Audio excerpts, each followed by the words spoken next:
Is this China's Japanification moment? Good morning, good afternoon, or good evening wherever you are from. Welcome to Daily Insights. In today's video, we explain why the Chinese economy is currently going through a massive economic crisis. China has 3 rules right now. 1. Don't talk about deflation or falling prices, which by the way is at negative 0.3%. 2. Hide data about how many of its youth are unemployed, i.e., 1 in 5 of them don't have jobs. 3. Bury information about the housing crisis. Current land sales have dropped by more than 50%.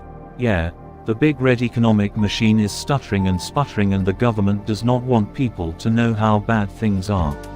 In fact, while the rest of the world is increasing interest rates to temper demand and battle high inflation, China is at the other end of the spectrum.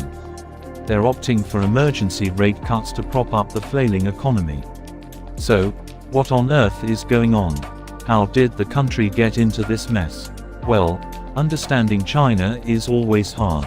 The country probably hides more than it actually reveals when it comes to its economics. But the consensus opinion seems to boil down to a few things that occurred in the recent past. Let's start with what people say is the main culprit. It is the collapse of decades of unbridled real estate expansion. See, in 1998, the Chinese government tweaked some rules. They finally leased state-owned land to private developers, and developers went berserk in building massive residential facilities across the country. Needless to say, this was financed by copious amounts of debt. They borrowed like there was no tomorrow, and as people speculated on house prices, it shot up.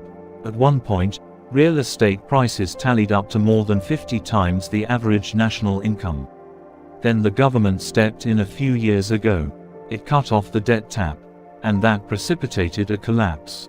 Developers began to default. Remember the massive $300 billion default by a company called Evergrande in 2021? Well, there could be another $200 billion default by a company called Country Garden that's on the cards now as well. House prices began to drop precipitously, and people who'd parked their money in real estate began to see their wealth evaporate too. Panic set in. In the meantime, China began cracking down on its tech sector. The most famous example is when the government basically scuttled Ant Group's IPO, after its founder Jack Ma openly criticized the Chinese government. China felt that tech companies were getting too big for their boots and wanted to show them who's boss. So, they tightened the screws on everybody. Video gaming, edtech, e-commerce, everyone. Naturally, this hurt revenues. And as the money vanished, so did the jobs.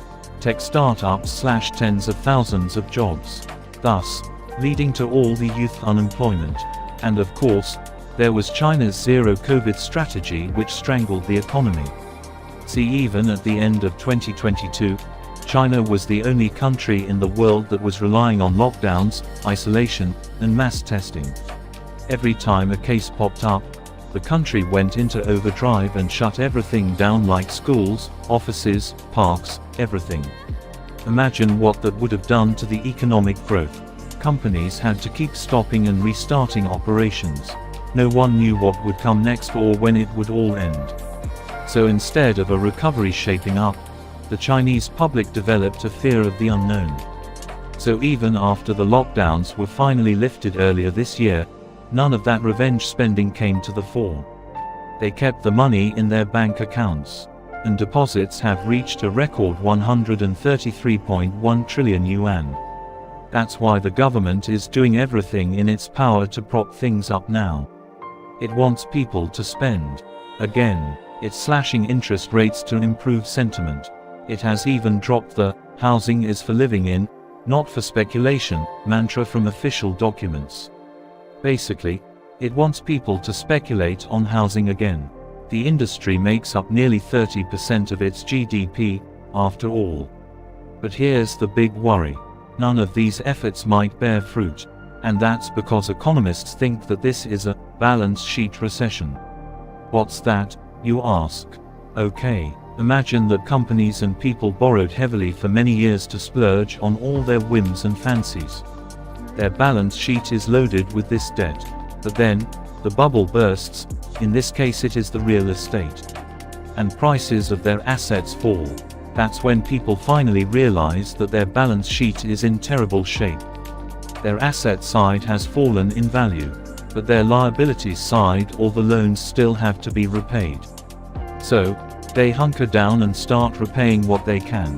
They don't do anything else. They don't spend. So even if the government slashes interest rates to zero, people won't borrow and spend. They're too worried to do anything. And as the consumption drops, the economy craters. As a consequence of this, deflation pops up. And that's quite a worrisome affair. Yup, that's right. Falling prices aren't always a good thing for the economy. Because people might think that prices will get even cheaper in the future. They'll believe that the trend will continue. So why buy now when you can wait and buy at an even cheaper price in the future, right? But the moment everyone starts postponing consumption, the demand plummets and that'll hurt the companies that make and sell products. Their revenues will take a beating and they won't be able to afford high wages. They'll cut back on their expenses too. Maybe they'll cut jobs. You see the viciousness of this cycle, don't you? And this issue could be exacerbated by another factor, i.e., China's demographic. You see, for decades China has had a rule. Each family could only have one child. But the unintended side effect of that is China's share of elderly in their population pie is rising rapidly. This is not a demographic that'll go on a consumption spree either. And despite China relaxing its child policy a decade ago, people aren't having more kids. They're worried about rising costs of living and education. So, the population slump could continue and affect economic growth. So yeah, it's no wonder everyone thinks China is in that exact situation that Japan faced in the 1990s, a debt binge followed by 3 decades of lost economic growth. Will China be able to turn things around? We'll just have to wait and see, won't we? Until then, don't forget to share this video and subscribe to see more such insights. Thank you very much for watching.